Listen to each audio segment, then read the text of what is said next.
Selamat pagi kepada teman-teman dan Bapak Agung Nugroho. Hari ini dari kelompok kami akan mempresentasikan tentang marketing analytics. Welcome to the era of big data. Kelompok kami beranggotakan Diandra Alia Putri, Jehan Judiata, Kinandio Ramadan, Muhammad Hasan, Raihan Ofareza Iskandar, dan yang terakhir saya sendiri, Reza Ditya Hermawan. Untuk pertama, table of content dari presentasi kami, yang pertama akan kami bahas adalah how marketers increase long-term success and profits. Lalu, kami akan membahas tentang big data, data mining, and how marketers put techniques into good use. Setelah itu, what marketing analytics include and how organization can leverage. Dan yang terakhir adalah marketing metrics and marketing control. Untuk materi pertama akan disampaikan oleh Jehan. Kepada Jehan, dipersilakan. Selamat pagi semuanya. Nama saya Jehan Juniata dan saya akan menjelaskan Objective 5.1 Customer Relationship Management or CRM, a key decision tool for marketers. Jadi CRM sendiri merupakan tools untuk meningkatkan profit dan sukses perusahaan. Customer Relationship Management atau CRM adalah sebuah sistem informasi berupa aplikasi untuk melakukan pelacakan sistematis atas preferensi dan perilaku konsumen dari waktu ke waktu untuk menyesuaikan proporsi nilai individual. CRM sendiri memungkinkan perusahaan untuk up close dan personal dengan customer. Maksudnya di sini adalah perusahaan dapat berhubungan dekat dan personal dengan customer. CRM juga dapat digunakan untuk menetapkan orientasi customer dan menangkap informasi di setiap touchpoint customer. Touchpoint sendiri adalah atau bisa diartikan titik kontak dapat didefinisikan sebagai cara apapun yang dapat dilakukan oleh konsumen untuk berinteraksi dengan perusahaan atau bisnis, baik itu perorangan, online, atau menggunakan aplikasi, atau berbentuk komunikasi apapun. Okay, next. CRM facilitates one-to-one marketing. Jadi, untuk definisi one-to-one marketing sendiri adalah pemasaran yang dispesifikasikan untuk terhadap setiap customer. Jadi, untuk melakukan one-to-one marketing ada 4 tahap. Yang pertama adalah identify, atau yang berarti mengidentifikasi dan mencari tahu informasi customer dengan detail, seperti nama customer, umur customer, terus juga jenis kelamin customer, dan sebagainya. Yang kedua, differentiate, yang berarti membedakan customer dalam hal nilai dan kebutuhan terhadap perusahaan. Yang ketiga, interact, yang itu berinteraksi dengan customer dan mencari cara untuk meningkatkan cost efficiency dan effectiveness.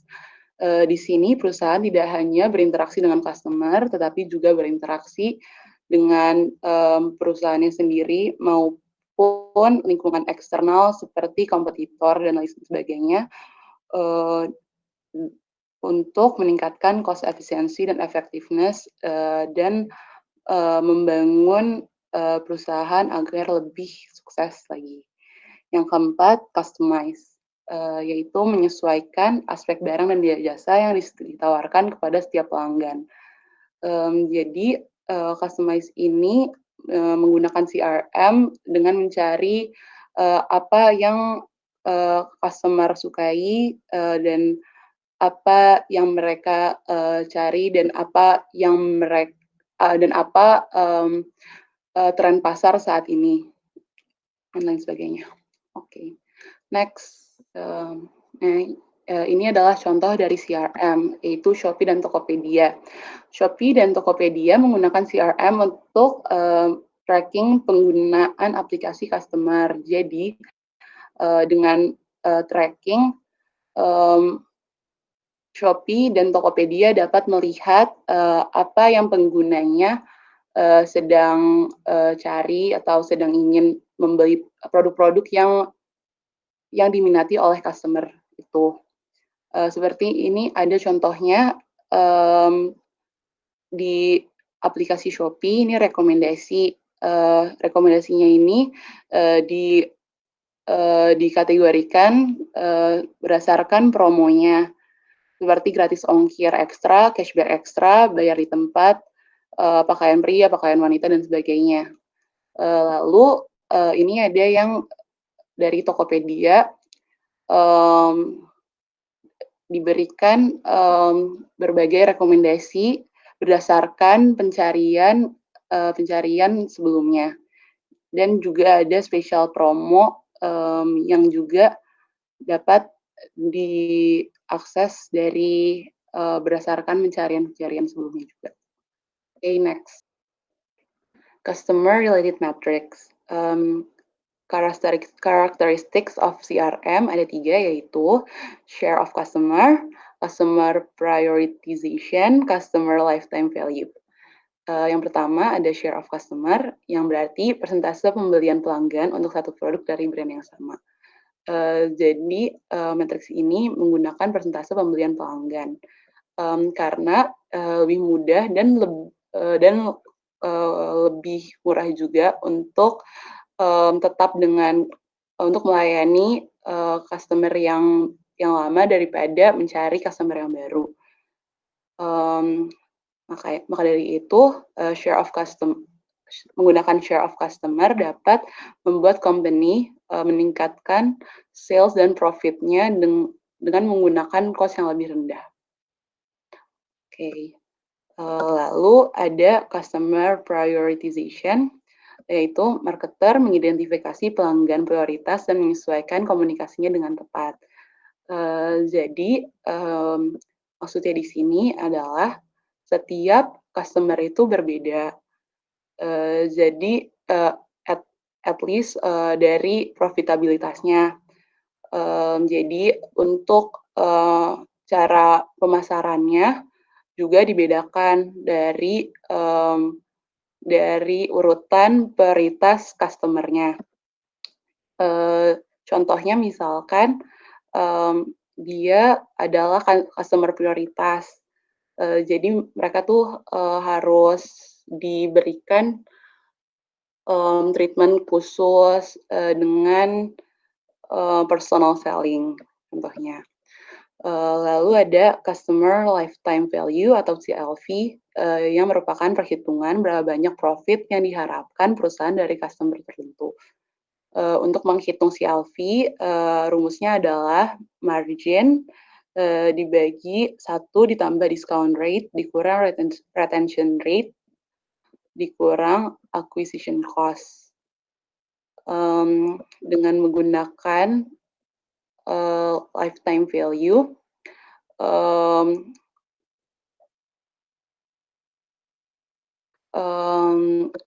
perusahaan dapat memaintain relationship dan mengetahui perhitungan profit yang diharapin dari customer tertentu. Oke, next.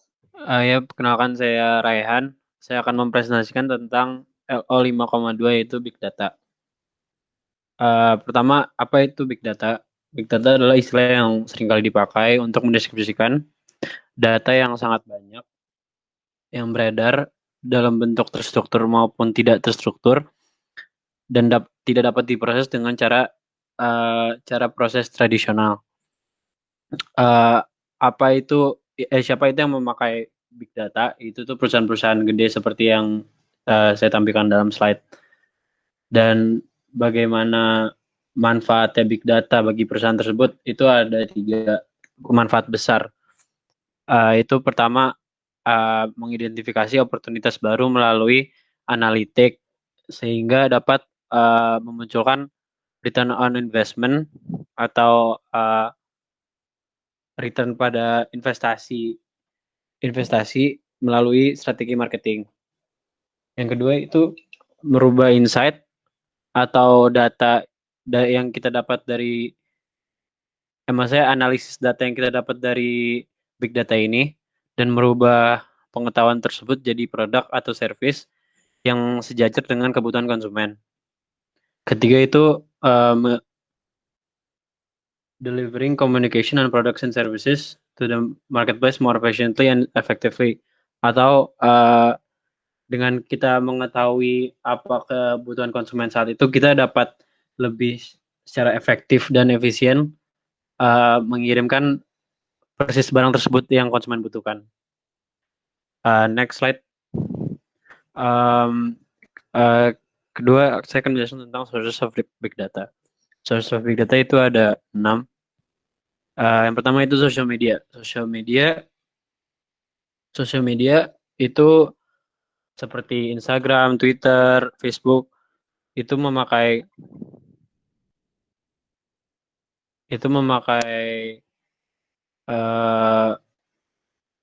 mengambil big data dari 2 sumber, yaitu web scraping. Itu pertama, proses menggunakan software komputer untuk mengekstrak data dari web. Apa data dari web dari sosial media? Itu dengan sosial media perusahaan bisa melihat apa yang kita sukai, apa yang kita tidak sukai. Salah satu metode yang dilakukan juga itu sentiment analysis, atau yang seringkali hanya ada di sosmed itu like dan unlike button. Itu dapat dikatakan sentiment analysis, soalnya dengan fitur tersebut kita dapat mengetahui persis konsumen tersebut menyukai atau tidak menyukai konten tersebut. Kedua itu ada corporate IT. Corporate IT itu apa? Itu berisi CRM database, web analytics, enterprise resource planning, bahkan dokumen-dokumen accounting. Itu data ini biasanya dalam sebuah firma dipegang oleh satu divisi saja dan tidak dibagi-bagikan karena merupakan informasi yang lumayan sensitif, dan oleh karena itu dibutuhkan divisi marketing dalam sebuah perusahaan untuk menginterpretasi data tersebut menjadi strategi-strategi dan agar data tersebut konfidensialnya terjaga. Ketiga itu ada government and non-governmental organizations. Big data yang terdapat dari sumber ini biasanya berupa sensus. Perusahaan dapat memakai sensus untuk memahami data demografi dan oportunitas masuk pasar internasional. Keempat ada commercial entities. Itu berisi seperti perusahaan-perusahaan yang sudah besar, yang bisa dibilang seperti mereka menjual informasi kita ke organisasi dan mendapatkan nilai dari itu. Contohnya seperti American Express dan Mastercard. Mereka menjual purchase data kita atau data pembelian barang-barang kita ke perusahaan-perusahaan agar perusahaan dapat menargetkan advertising mereka lebih tepat sasaran pada kita. Dan terakhir itu ada partner. Apa itu partner? Itu bagaimana sebuah channel distribusi kerjasama dengan vendor mereka dengan interrelation atau saling bertukar informasi. Contohnya itu pada perusahaan Walmart. Walmart itu memiliki manajemen sistem dengan vendornya yang dikenal sebagai retailing, yaitu di mana suppliernya memiliki data langsung pembelian konsumen Walmart, sehingga vendor tersebut dapat lebih tepat memahami kebutuhan konsumen yang sedang tinggi. Jadi asumsinya misalkan sedang ada barang yang high demand dibeli di Walmart, barang tersebut tidak akan habis soalnya secara live atau secara lifetime itu akan sampai pada vendornya dan langsung diproduksi lagi gitu. Untuk perusahaan-perusahaan ini mendapatkan big data ini memberi mereka competitive advantage karena dapat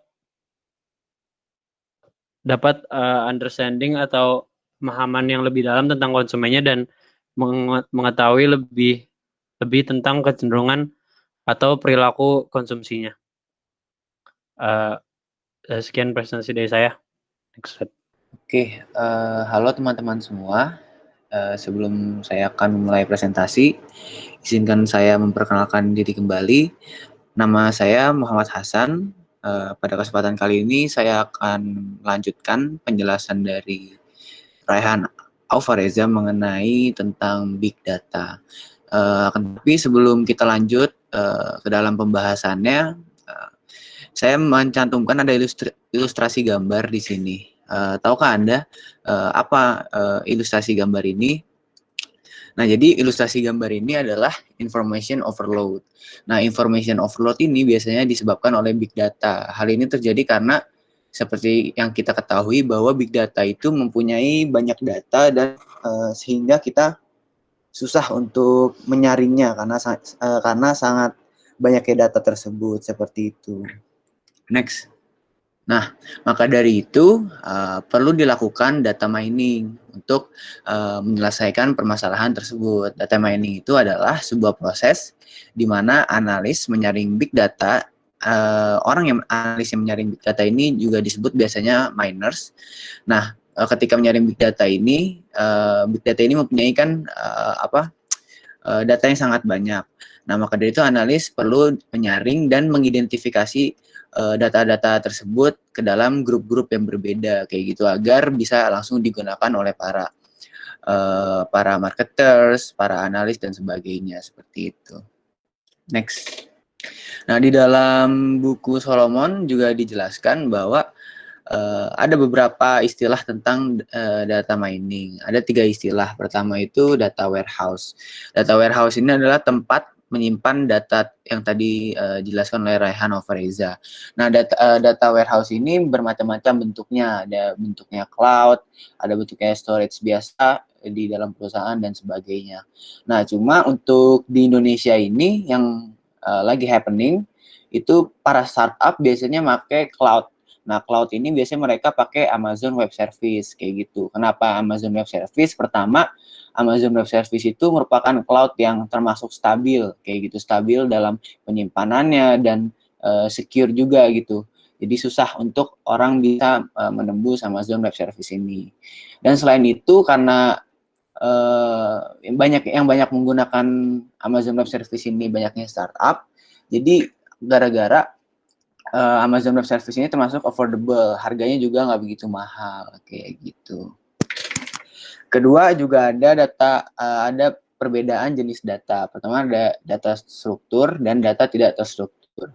Data terstruktur itu merupakan data numerik. Data numerik itu seperti data waktu, data tanggal dan sebagainya seperti itu. Nah, kedua ada data tidak struktur. Data tidak struktur ini seperti data-data kualitatif seperti perilaku para pelanggan, ketika membeli suatu barang di e-commerce dan sebagainya. Selanjutnya ada juga emotion analysis. Nah, di sebelumnya kan sempat dibahas mengenai sentimen analysis. Nah, emotion analysis ini lebih dalam dibanding sentimen analysis. Emotion analysis ini adalah untuk menganalisis konten komunikasi media sosial sehingga dapat menentukan kategori emosional pelanggan tersebut kayak gitu. Jadi dengan kita tahu kategori emosional kayak gimana, perilakunya kayak gimana, akan lebih mudah bagi para marketers untuk membuat marketing plan atau marketing action-nya seperti itu. Next. Nah, setelah kita sudah mengetahui sekilas mengenai tentang data mining, ada 4 poin yang dicantumkan dalam buku, yaitu aplikasi untuk marketers. Poin pertama itu adalah customer acquisition. Nah, maksudnya apa? Jadi ini untuk menarik pelanggan baru kayak gitu. Jadi setelah kita mengetahui data demografisnya kayak gitu, para marketers bisa langsung menggunakan data tersebut untuk marketingnya, plannya dia kayak gitu. Seperti contoh, misalnya yang baru-baru ini, misalnya OVO melihat banyak pelanggannya ternyata banyaknya itu dari kaum milenial ataupun dia punya data yang kayak misalnya cuma di region Jakarta Selatan kayak gitu atau di seluruh Jakarta, dan dia melihat ternyata dari seluruh Jakarta itu pelanggannya yang mengakses atau yang jadi pelanggannya dia di OVO itu ternyata banyak di Jakarta Selatan kayak gitu. Akhirnya dia kan pasti mengalokasikan cost buat marketingnya dia lebih ke Jakarta Selatan kayak gitu. Jadi ini bakal berguna sekali untuk menarik pelanggan baru. Kedua itu untuk customer retention dan loyalty kayak gitu. Nah, ini untuk membangun hubungan dengan pelanggan kayak gitu. Nah, contohnya seperti adanya data pelanggan prioritas. Ini simple ya, bisa dilihat di bank-bank. kan banyak di bank-bank ada nasabah biasa sama nasabah prioritas kayak gitu, dan perlakuannya juga kan beda untuk nasabah yang biasa dan nasabah prioritas kayak gitu. Selanjutnya ada juga customer abandonment. Nah, ini di buku tercantum itu firing a customer, tapi konteks di sini firing itu bukan dalam hal memecat, tapi di sini kita melihat customer mana sih yang nggak potensial kayak gitu. Jadi para marketers bisa mengalokasikan cost-nya lebih efisien lagi dan tidak salah sasaran dalam membuat goals-goals-nya seperti itu. Dan yang terakhir itu ada market basket analysis. Nah, ini untuk mengembangkan strategi promosional kayak gitu. Nah, ini biasanya yang data yang digunakan itu data tadi bisa kita kaitkan juga itu dengan data tidak terstruktur kayak gitu. Nah, ini contohnya simpelnya kayak misalnya kalian apabila berbelanja di e-commerce kayak Shopee, Tokopedia dan sebagainya, di situ kan ketika kita mengklik suatu barang, misal contoh aksesoris mobil, pasti nanti juga akan ada fitur barang serupa. Nah, itu kan fitur tersebut bermula dari adanya analisis data dari para e-commerce itu terkait perilaku konsumen, dan akhirnya dia menyediakan fitur tersebut kayak gitu. Oke, sekian presentasi dari saya. Mungkin bisa lanjut ke pembahasan selanjutnya. Selamat pagi semuanya. Perkenalkan, saya Kinandio Ramadan. Saya akan menjelaskan sebagian dari LO 5.3, yaitu Marketing Analytics. Secara umum, Marketing Analytics atau analisa pemasaran dapat dikatakan sebagai proses yang meliputi identifikasi, interpretasi, dan artikulasi dari sebuah pola. Lalu inti dari analisa pemasaran sendiri itu terdiri dari sekelompok teknologi dan proses yang memungkinkan marketers atau pemasar untuk mengumpulkan atau memperoleh, mengukur, menganalisa, dan menilai efektivitas upaya pemasaran. Salah satu alasannya hadir karena kebutuhan untuk mengukur kontribusi suatu tindakan pemasaran terhadap hasil penjualannya. Contohnya, seperti perusahaan McDonald's yang membuat iklan produknya seperti Big Mac di berbagai media seperti TV, billboards, dan berbagai jalur tradisional lainnya. Dari kegiatan tersebut bisa direfleksikan kontribusi tindakan pemasarannya terhadap penjualannya, dan investasi dalam kegiatan pengiklanan mana yang paling efektif dilakukan. Oke, next. Selanjutnya ada digital marketing channels. Seiring dengan perkembangan media digital dan sosial media, jalur pemasaran digital atau yang disebut dengan digital marketing channels semakin dimudahkan untuk memahami kegiatan pemasaran apa yang dapat diambil untuk mendorong, meyakinkan, dan mengintervensi konsumer dalam kegiatan pengambilan keputusan yang disesuaikan dengan keinginan perusahaan. Digital marketing sendiri adalah jalur distribusi kegiatan pemasaran yang dilakukan dan dikomunikasikan dengan cara digital atau secara digital kepada pelanggan ataupun pelanggan yang potensial ke depannya. Dan dengan hal ini bisa ditentukan efektivitas campaign dan jalur-jalur dari tindakan pemasaran. Next.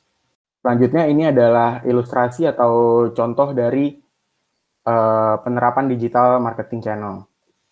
Di sini dilihat bahwa ada email yang diterima oleh seorang konsumer terhadap launching dari sebuah produk baru. Dan di poin A dan di poin B dapat dilihat bahwa di poin A, customer melakukan kegiatan membuka email yang dikirimkan. Dan di poin B, konsumer dapat memilih produk yang ditawarkan. Dan dari kedua aktivitas tersebut, data yang diperoleh dapat diambil dari kegiatan pembukaan email dan juga pemilihan produk yang ditawarkan. Dan dari dua kegiatan itu dapat dianalisa, yaitu persentase orang yang membuka email tersebut dan persentase pembuka dari produk yang ditawarkan. Dan dari analisa tersebut dapat diinterpretasikan atau dapat dievaluasi apakah subjek email tersebut efektif untuk menangkap atensi dan keinginan dari penerima email, atau dari poin B, dari kegiatan B, seberapa efektifkah konten yang ditawarkan dalam email tersebut relevan dengan subjek email yang ada di depannya. Next. Lalu berlanjut dari contoh skema penerapan digital marketing.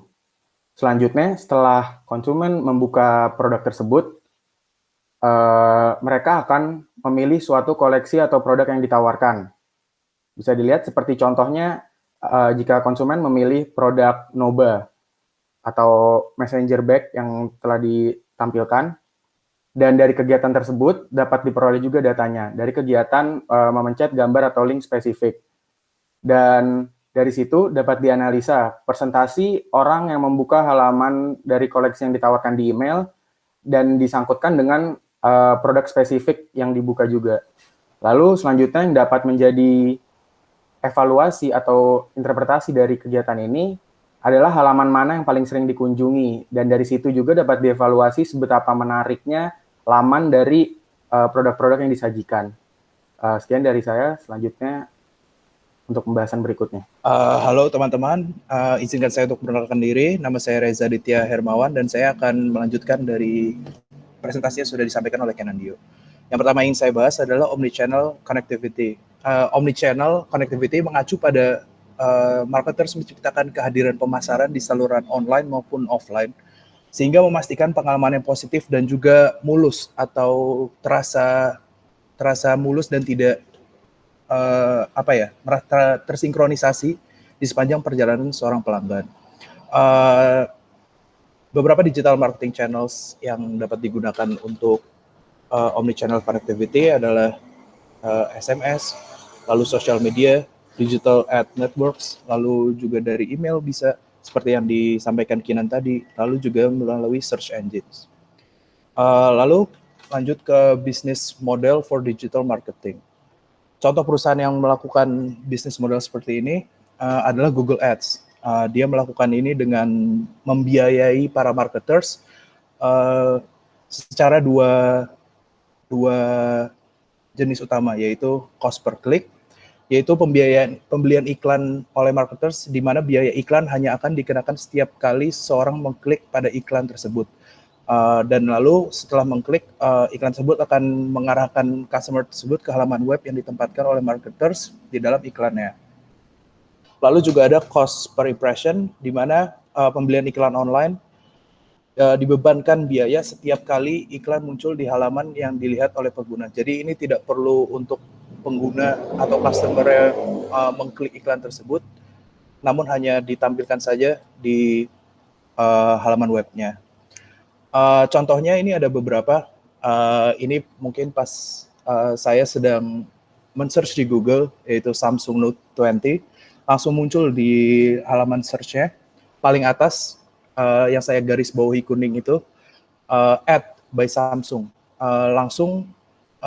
Dan jika saya mengklik iklan tersebut, maka langsung akan diarahkan kepada website Samsung, di mana saya bisa mempelajari lebih lanjut mengenai produknya. Jika saya tidak mengklik, maka Samsung hanya akan dikenakan biaya cost per impression. Dan jika saya mengklik, maka Samsung akan dikenakan biaya cost per click oleh Google. Sama seperti yang tadi saya jelaskan, di kanannya ada saya men-search sepatu bola, langsung muncul iklan dari zalora.co.id. Dan konteksnya juga sama, jika saya tidak mengklik, maka Zalora juga hanya akan dikenakan cost per impression, dan jika saya mengklik, maka Zalora akan dikenakan cost per click. Lalu mungkin di bawah ini juga saya menunjukkan salah satu contoh iklan yang ditampilkan oleh Google. Ini waktu saya sedang membaca berita di detik.com, lalu muncul di bagian sisi kanan iklan oleh Google. Ini juga bisa sama seperti tadi, perusahaan yang menampilkan iklannya melalui jasa dari Google akan dikenakan biaya cost per impression jika saya tidak mengkliknya. Sedangkan jika saya mengkliknya, maka mereka akan dikenakan biaya cost per click. Lalu ada yang menurut saya menarik mengenai hal ini. Jadi pada tahun 2019, Google to pay Apple $12 billion to remain as Safari's default search engine in 2019. Ini saya lansir dari website Fortune Magazine. Hal yang menarik menurut saya di sini adalah meskipun Google dan Apple secara langsung berkompetisi pada beberapa sektor tertentu seperti smartphone, Namun Google rela membayar Apple sejumlah 12 miliar US dollar karena revenue yang Google dapatkan dari ad services sebagai default search engine di produk-produk Apple jauh menutupi dan membuat secara ekonomi dapat dilaksanakan untuk membayar harga ini kepada Apple. Lalu selanjutnya yang akan saya bahas adalah make marketing accountable, determine the value of digital marketing, and marketing investment. Ini adalah sebuah proses perikanan melalui media-media digital, contohnya dengan banner, terus lalu yang tadi saya bilang melalui Google Ads, lalu juga bisa melalui Facebook dan search engine optimization. Pada presentasi dapat dilihat, pada slide dapat dilihat sudah ada tabel sample of marketing performance calculation and comparison. Jadi di sini dapat dilihat ada beberapa pilihan yang dapat dipilih oleh sebuah marketers untuk mengiklankan produknya, banner ads, Facebook ads, search engine optimization, dan juga ada salah satu yang menotalkan semuanya di bawah. Jadi dapat lihat bahwa 450.000 sales per 10.000 customer transaction dari banner ads menghasilkan 45 average customer transaction, 45 US dollar average customer transaction. Yang berarti average customer transaction yang dihasilkan oleh banner ads adalah 45 US dollar. Mungkin tidak perlu saya jelaskan secara lebih detail lagi karena ini juga ada di buku.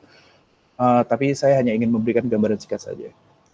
Lalu juga ada non-digital marketing channels, yaitu teknik pemasaran yang dilakukan secara konvensional, mungkin bisa secara bentuk brosur, atau iklan di koran dan iklan di majalah, lalu juga ada banner yang bisa ditampilkan di itu apaan sih namanya yang gede-gede itu yang kayak apa sih? Billboard. Iya, billboard. Oke. Gue lanjutin ya. 1, 2, 3. Lalu setelah ini saya akan membahas tentang non-digital marketing channels, yaitu teknik pemasaran yang dilakukan secara konvensional. Ini bisa berupa brosur, iklan pada koran dan majalah, lalu juga bisa iklan yang ditampilkan di billboard. Nah, setelah itu ya predictive analytics, yaitu analisa yang menggunakan sejumlah besar data dalam variabel yang berhubungan untuk lebih akurat memprediksi hasil yang akan dicapai oleh marketers pada masa depan. Seperti namanya, ini adalah prediktif, ini adalah prediksi yang belum tentu hasilnya 100% akurat, namun jika menggunakan data dan dengan variabel yang berhubungan, maka akan dapat lebih akurat hasil dari analisanya. Sekian dari saya, untuk selanjutnya akan dilanjutkan oleh Diandra. Silakan. Selamat pagi teman-teman dan Bapak Agung. Perkenalkan, saya Diandra Alia Putri dan saya akan menjelaskan mengenai Metrics and Marketing Control. Pertama, marketing metrics adalah ukuran khusus yang membantu pemasar untuk dapat melihat kinerja marketing campaigns, inisiatif, channels, dan marketing metrics tersebut berfungsi sebagai mekanisme kontrol. Sedangkan marketing control adalah kemampuan untuk menghitung dan melacak marketing metrics yang relevan untuk dapat mengidentifikasi penyimpangan dalam kinerja kerja, baik positif maupun negatif. Next. Terdapat 3 contoh dalam matriks. Yang pertama yaitu click-through rates. Click-through rates adalah matriks yang menunjukkan persentase penggunaan website yang memutuskan untuk mengklik iklan saat mengunjungi website atau webpage yang terkait. Untuk dapat menghitung click-through rate dapat dihitung dengan cara membagi number of clicks dengan number of page impressions dikali dengan 100. Next. Yang kedua yaitu conversion rate.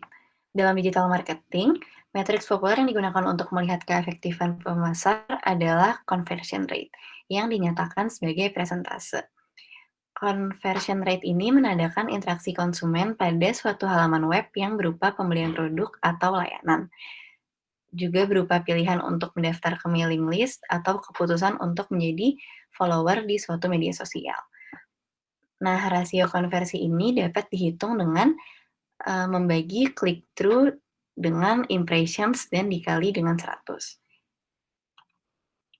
Conversion rate ini dapat diacak setiap hari atau diberikan sebagai nilai kumulatif dan dapat dikaitkan kembali ke campaign atau channel yang berbeda untuk mengukur dampak dari aktivitas dan menjawab pertanyaan seperti apa yang membawa pelanggan ke dalam suatu situs tertentu. Lalu yang ketiga yaitu cost per order. Cost per order ini menunjukkan biaya untuk mendapatkan order atau pesanan dalam marketing investment untuk mengubah pengunjung menjadi pelanggan yang melakukan transaksi. Cost per order ini dapat dihitung dengan membagi advertising cost dengan order atau pesanan. Next. Kemudian saya akan menjelaskan mengenai margin on sales. Margin on sales adalah selisih antara harga jual produk dan suatu biaya produk tersebut. Matriks ini dapat direpresentasikan sebagai jumlah dolar atau sebagai persentase dari harga jual tersebut. Jika ingin dihitung dengan harga jual dolar, yaitu dapat dihitung dengan membagi selling price per unit dengan cost per unitnya. Jika ingin dihitung dengan persentase, dapat dihitung menggunakan unit margin on sales dibagi selling price per unit dikali 100/54. Next. Lalu yang terakhir ada yang namanya churn rate, yaitu merupakan matriks penting bagi banyak perusahaan untuk mengingat biaya yang terkait dengan memperoleh pelanggan baru dibandingkan dengan biaya mempertahankan pelanggan saat ini. Nah, churn rate itu adalah ukuran jumlah orang atau benda yang masuk atau keluar dari suatu kelompok dalam jangka waktu tertentu. Jika churn rate suatu perusahaan kurang, dapat menjadi financial goal yang penting bagi organisasi dan merupakan tanda bahwa upaya retensi pelanggan itu berhasil. Nah, biasanya churn rate ini digunakan dalam konteks customer base sebagai persentase pelanggan yang meningkatkan supplier dalam jangka waktu tertentu. Kemudian, jika ada peningkatan dalam churn rate, perusahaan juga dapat menjadi indikator bahwa telah terjadi pergeseran lingkungan yang kompetitif, seperti misalnya ketika pesaing menawarkan intensif yang besar kepada pelanggan untuk beralih ke produk atau layanan mereka. Kemudian terdapat contoh, yaitu ketika Sprint melakukan marketing campaign dengan mengklaim bahwa hal tersebut akan mengurangi separuh tagihan dari setiap pelanggan yang beralih dari menggunakan AT&T dan Verizon menjadi menggunakan Sprint untuk wireless phone service mereka. Nah, untuk menghitung churn rate suatu perusahaan dapat dihitung dengan membagi number of customer loss at the end of the prior period dengan total number of customers at the beginning of the prior period dikali 100/56. Sekian dari saya. Next. Sekian dari kelompok kami. Wassalamualaikum warahmatullahi wabarakatuh. Terima kasih teman-teman dan Bapak Agung.